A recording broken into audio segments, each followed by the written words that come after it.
গণভোটটা আগে হয়ে যাওয়া দরকার। ইলেকশন যদি প্রশ্নবোধক হয় তাহলে আপনার গণভোটের চার্টারও প্রশ্নবোধক হয়ে যায় এবং নভেম্বরের ভিতরেই গণভোটটা আলাদাভাবে হয়ে যাওয়া দরকার।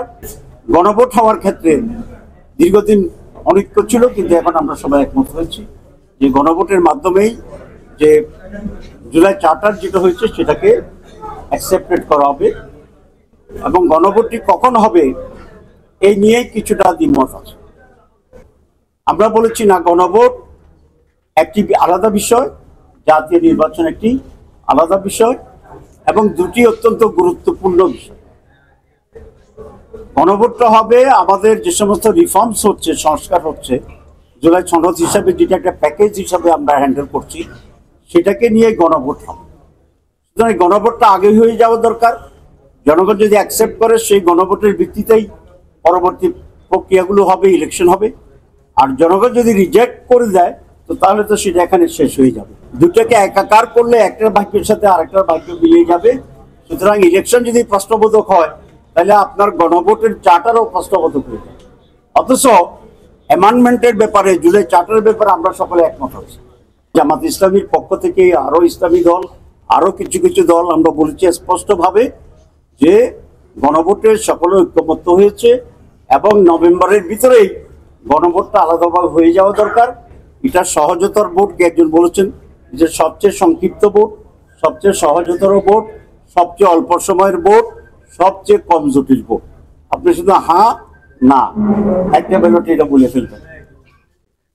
এটা যদি নভেম্বরে নিশ্চিত হয়ে যায় তাহলে সেই ভিত্তিতেই আগামী ফেব্রুয়ারিতে আমরা জাতীয় নির্বাচন করব, একটার সাথে আরেকটা ডিপেন্ডেন্ট থাকবে না। এই জন্য আমাদের স্ট্যান্ডিং হচ্ছে গণভোট হবে, এই ব্যাপারে আমরা একমত, সকলে একমত। যদি নভেম্বরে গণভোটটা সেটেল হয়ে যায় তাহলে নির্বাচনের যে আমরা এতদিন কথা বলছি চার্টার এই সেই মিলে যায়, একটা অনিশ্চয়তা ভাব, এটা যদি আমরা এখন ঐক্যমত্য এসে যাই তাহলে সেটাও কেটে যাবে। নভেম্বরের শেষের দিকে, ডিসেম্বরের ফার্স্ট উইকে যদি আপনি জাতীয় নির্বাচনের তফসিল ঘোষণা করেন তাহলে ফেব্রুয়ারি নির্বাচনের জন্য এটা যথেষ্ট টাইম আছে।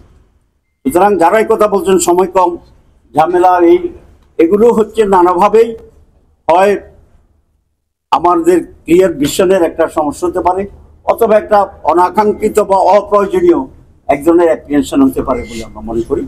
সেই জন্য জামাত ইসলামীর স্ট্যান্ডিং হচ্ছে পরিষ্কার যে ফেব্রুয়ারিতে জাতীয় নির্বাচন হবে এবং নভেম্বরের ভিতরেই জুলাই চার্টারের উপরে আমাদের গণভোট হবে। মূলত একটি দলেই কিছুটা নোট অফ ডিসেন্ট দিয়েছে, বিএনপি।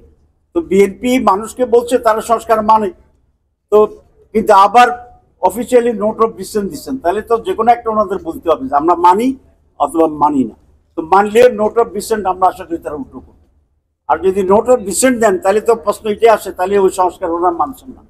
জাতিকে পরিষ্কার করার জন্য আমি আহ্বান জানাচ্ছি।